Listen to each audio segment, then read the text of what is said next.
Chelsea bersiap mengajukan tawaran untuk Alejandro Garnacho hari ini.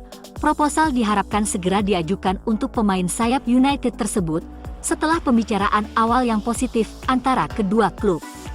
Chelsea dan United memiliki hubungan yang baik setelah sebelumnya bekerja sama dalam kesepakatan satu sama lain. Ada kesepakatan lisan antara Garnacho dan Chelsea, dan negosiasi sekarang akan dimulai antara klub. Penawaran diharapkan berada di kisaran 60,5 juta pound. United diharapkan menerima proposal tersebut karena memenuhi valuasi sekitar 60 juta pound jika Chelsea menawar. Garnacho selalu lebih memilih pindah ke Chelsea daripada Napoli. Chelsea akan berusaha keras untuk mewujudkannya karena pemain tersebut sangat ingin pindah. Meskipun ia terbuka untuk bertahan.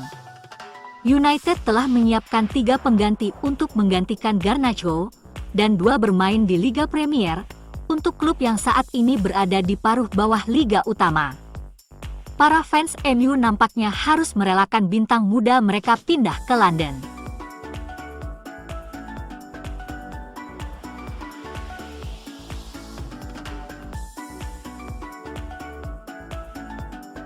Bryan Mbeumo dan Matheus Cunha jadi 2 dari 3 kandidat pengganti Garnacho di MU. 1 kandidat lagi berasal dari La Liga.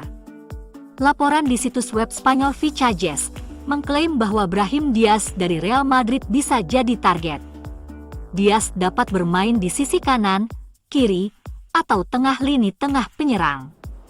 Laporan tersebut mengklaim bahwa MU ingin merekrut Diaz dan mempersiapkan tawaran pertama untuk pemain internasional Maroko tersebut yang jarang dimainkan oleh Carlo Ancelotti musim ini. MU melihat Diaz sebagai pemain ideal untuk membawa kreativitas ke dalam tim, terutama di area penyerangan, tempat mereka ingin memperkuat skuad mereka.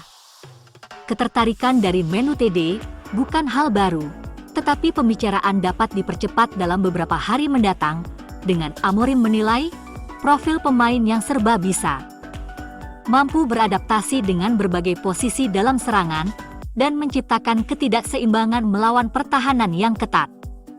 Pemain lain yang mungkin akan tiba di Old Trafford adalah talenta Arsenal, Aiden Heaven, dengan pakar transfer Fabrizio Romano menegaskan MU memimpin perlombaan untuk pemain muda itu.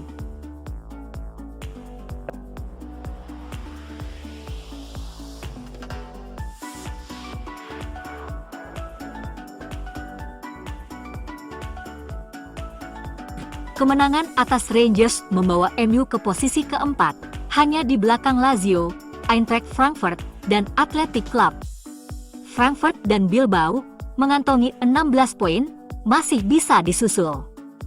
Sedangkan Lazio 19 poin tak mungkin bisa dikejar.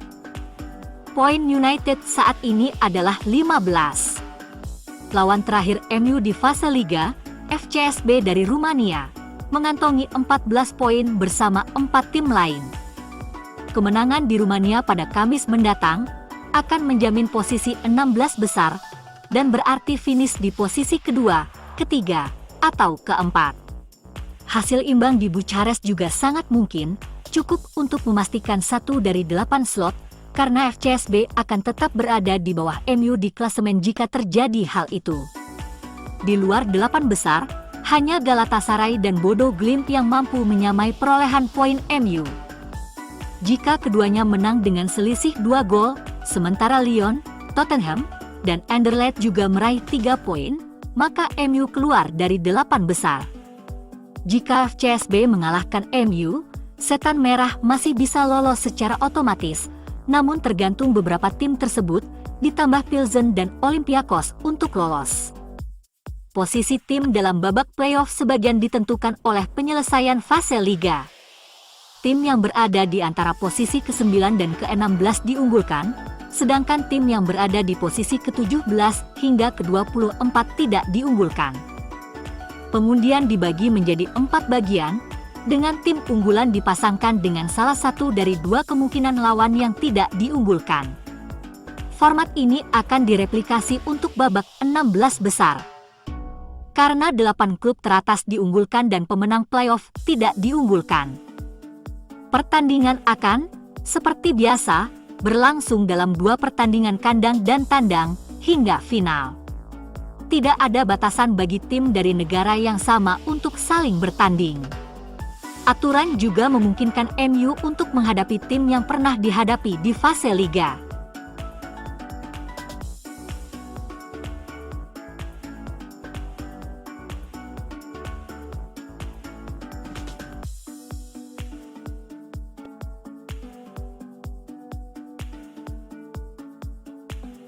Ruben Amorim memberi Toby Collier kesempatan bermain untuk pertama kalinya di lini tengah pada Kamis malam. Tobias Collier telah menonjol sejak akhir musim lalu, tetapi selama beberapa minggu terakhir ia baru dipercaya menjadi pemain reguler bagi Amorim. Penampilan Collier baru-baru ini telah membuat Casemiro tak mendapat menit bermain. Di Liga Eropa, penampilannya sebagai starter sangat mengesankan, hingga memecahkan rekor selama 21 tahun. Collier melakukan sesuatu yang belum pernah dilakukan pemain Manchester United selama 21 tahun.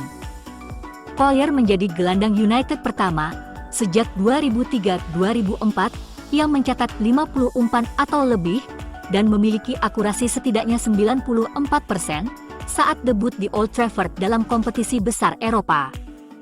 Menurut Opta Joe, Collier menyelesaikan 48 dari 51 percobaan operan, 94,1%, yang sangat mengesankan.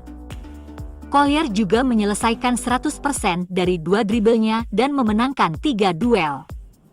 Fakta bahwa ia sangat bagus dalam menguasai bola, membuatnya dianggap sebagai salah satu talenta terbaik Inggris saat ia tiba di United, dan kini ia membuktikan alasannya. Amorim telah menemukan gelandang pilihan ketiganya dan Casemiro dicadangkan karena ia menjadi pilihan kelima. Collier kini berharap ia juga bisa menjadi starter melawan Fulham akhir pekan ini.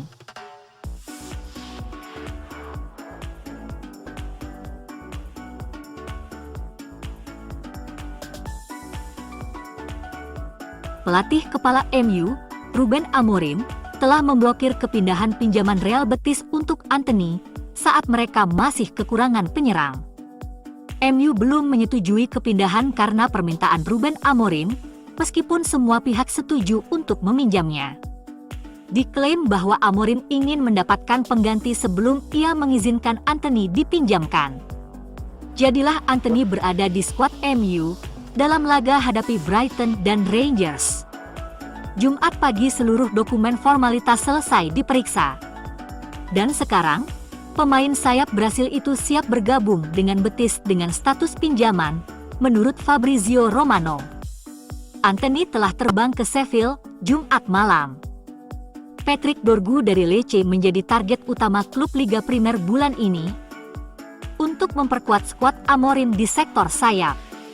Dengan kepergian Antony, diduga MU sudah sepakat dengan Lecce mengenai Dorgu.